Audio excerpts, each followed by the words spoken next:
మీకు రాత్రి నిద్రపోయినప్పుడు మోకాలు కింద పిక్క కండరాలు సడన్ గా పెయిన్ అనేది రావడం జరుగుతుందా? దీన్ని మనం నాక్టర్నల్ మజిల్ క్రాంప్స్ అంటాము. ఈ మజిల్ క్రాంప్స్ రావడానికి కారణం ఏంటో దాన్ని మనం ఎలా నివారించాలో ఇప్పుడు తెలుసుకుందాము. నేను మీ doctor Nagashankar, neuro surgeon, Raghavendra hospitals and Karthikeya hospitals.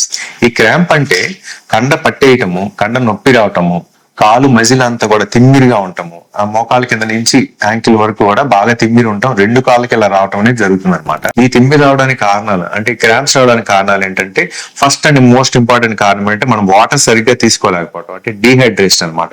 రెండోది ఏంటంటే మన తినే ఆహారంలో ఖనిజ లవణాలు అంటే పోషక పదార్థాలు అంటే మినరల్స్, విటమిన్స్ తక్కువ ఉండటం అనమాట.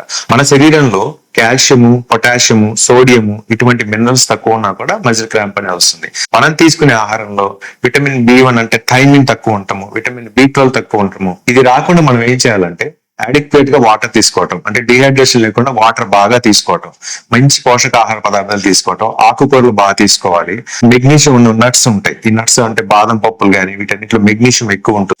అంతేకాకుండా పొటాషియం రిచ్ గా ఉన్న కొబ్బరి నీళ్లు మరి అరటిపండ్లు అనేవి తీసుకోవాలి. పొటాషియం తీసుకునే ముందు కిడ్నీ వ్యాధిగ్రస్తులు చాలా జాగ్రత్తగా చూసి తీసుకోవాలి. మీకు సడన్ గా ఇలాంటి క్రాంప్ వస్తే డాక్టర్ దగ్గరికి వెళ్లే సమయంలో ఇమీడియట్ గా డాక్టర్ అందరికి అందుబాటులో ఉండొచ్చు ఉండకపోవచ్చు. సో డాక్టర్ దగ్గరికి వెళ్లే సమయంలో మీరేం చేయాలంటే అడిక్వేట్ వాటర్ తీసుకోవాలి. ఒక 2 గ్లాసెస్ వాటర్ తీసుకొని ఒక కాల్షియం టాబ్లెట్, ఒక బి కాంప్లెక్స్ టాబ్లెట్, ఎలక్ట్రాల్ బాగుంది తీసుకోవాలి అంటే ఎలక్ట్రాల్ వాటర్ అనేది తీసుకోవాలి. ఇది తీసుకుంటే ఇమీడియట్ గా మీకు పెయిన్ అనేది రిలీఫ్ అయ్యే అవకాశం ఉంటుంది. ఇది కంట్రోల్ కాబట్టి ఇమీడియట్ గా డాక్టర్ ని సంప్రదించండి.